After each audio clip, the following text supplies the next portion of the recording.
we now present George Edwards as the Hunchback of Notre-Dame.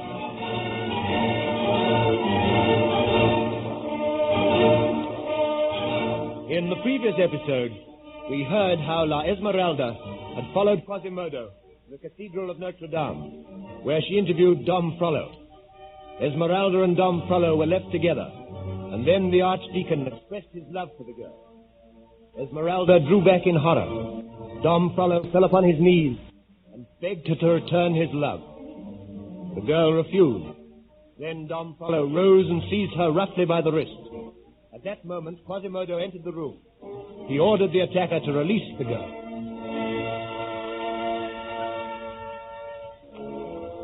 How dare you come in here, Quasimodo? Who gave you permission to enter? I came to tell you that Esmeralda's husband, Pierre Gringoire, is here. He desires to have speech with you. Tell the fool to go away. I will not see him now. No, do not go, Quasimodo. Do not leave me with this man. You have her by the wrist, Tom Frollo. She is afraid of you. Go, fool hunchback, or I will order that you receive another 100 lashes. May I enter, Tom Frollo? I see you are having speech with my wife. Who gave you permission to enter, Pierre Gringoire? Can a man not follow his wife? I will speak to you, Pierre. Go, Esmeralda.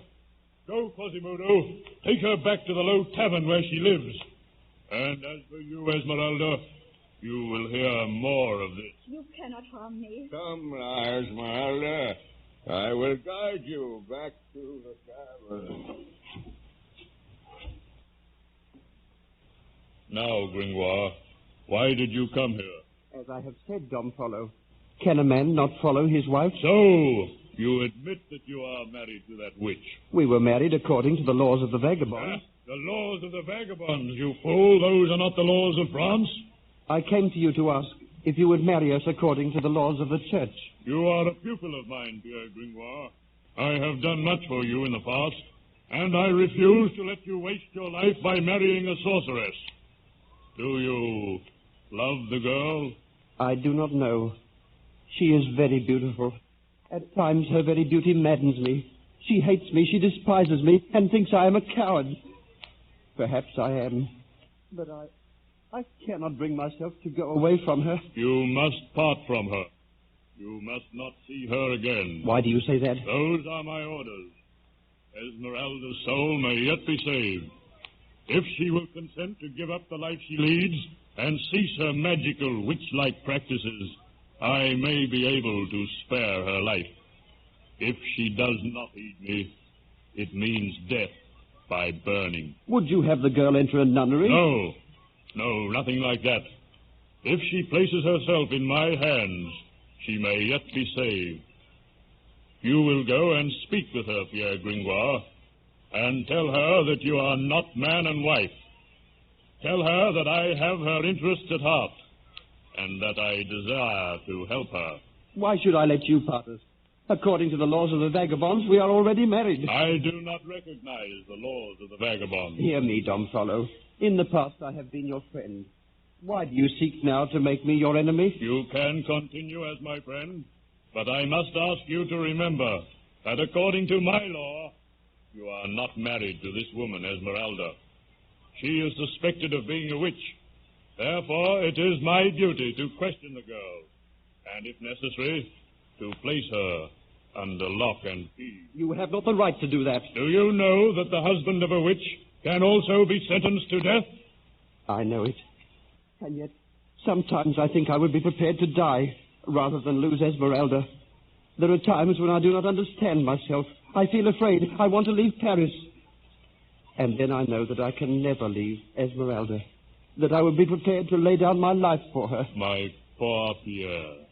Undoubtedly, this woman has placed a spell on you, and you are not responsible for your actions. I refuse to believe that. It is true. Bring this woman back to the cathedral. Let her stay here with me. I will give her a chance to repent. Then her life may be saved. If once Esmeralda gets into your clutches, there will be no escape for her. I know how cruel, cold, and heartless you are. It means nothing to you that someone should be burnt at the stake.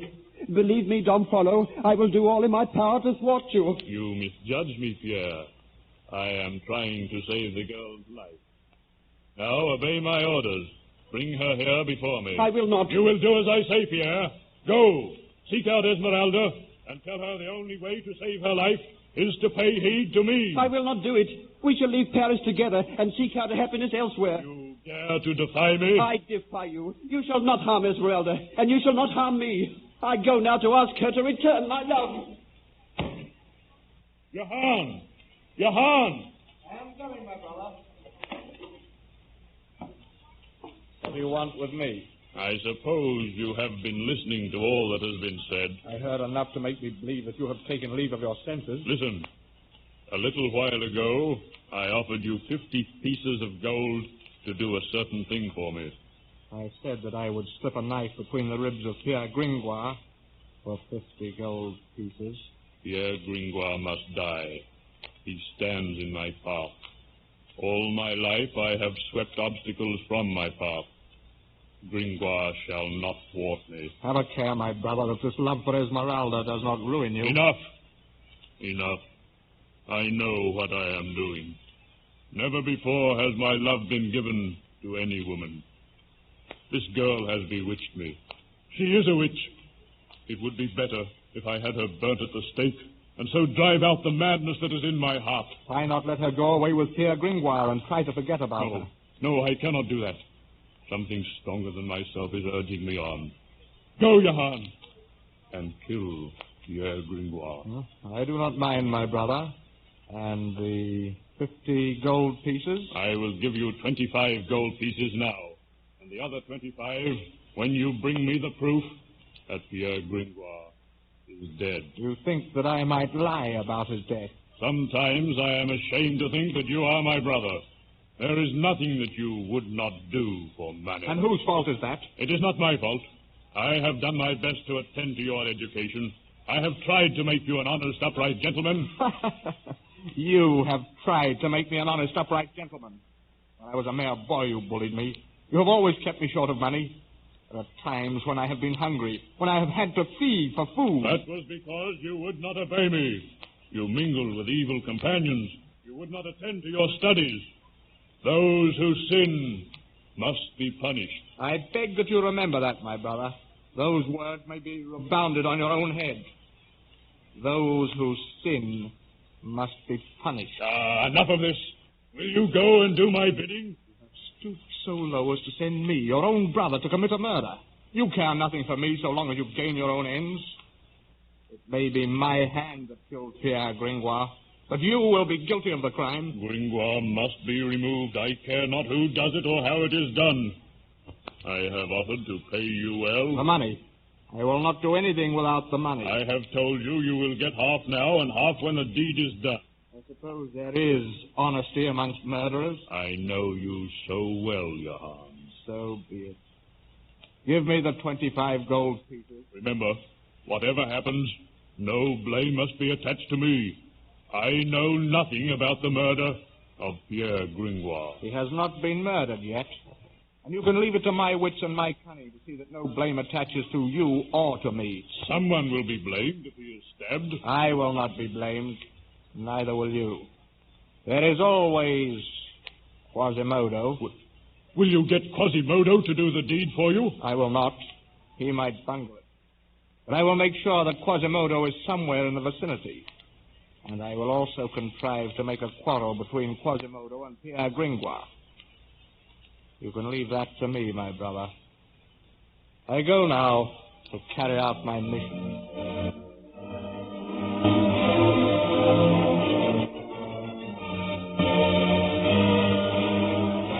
And so it was arranged that Johann should take the life of Pierre Gringoire.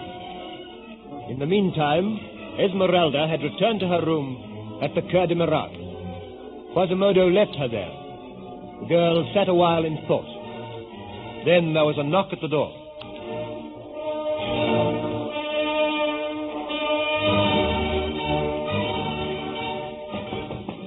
Enter. Why, Johann, what do you want here? I am seeking speech with your husband, Pierre Gringoire. Pierre is not here. He has not returned. The last I saw of him was at the cathedral.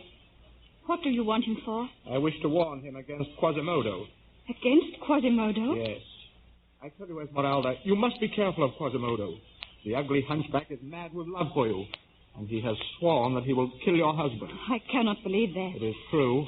I pity the hunchback, but I did not try to make him love me. It is your misfortune that your beauty makes all men love you. Where is Quasimodo? I know not. I saw him coming in this direction, and I hurried here to warn Pierre Gringoire. Johann, I do not believe you. I do not think that Quasimodo would kill any man unless he were provoked. Have I not told you that Quasimodo loves you? Is that not incentive enough for him to kill your husband? You are lying, Johann.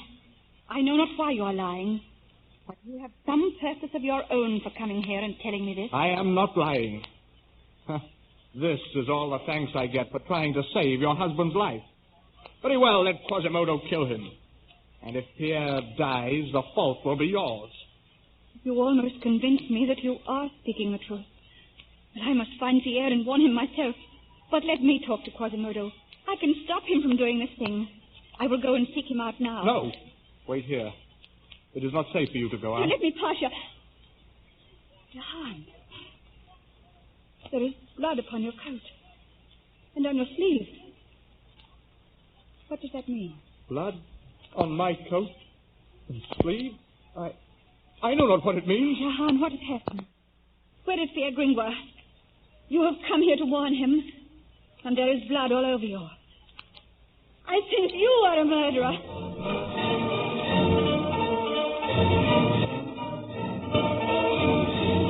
Johann looked down at his blood-soaked sleeve. The girl stared at him, horror in her eyes. Has Johann killed Pierre Gringoire? We shall hear more about it in the next episode of The Hunchback of Notre-Dame.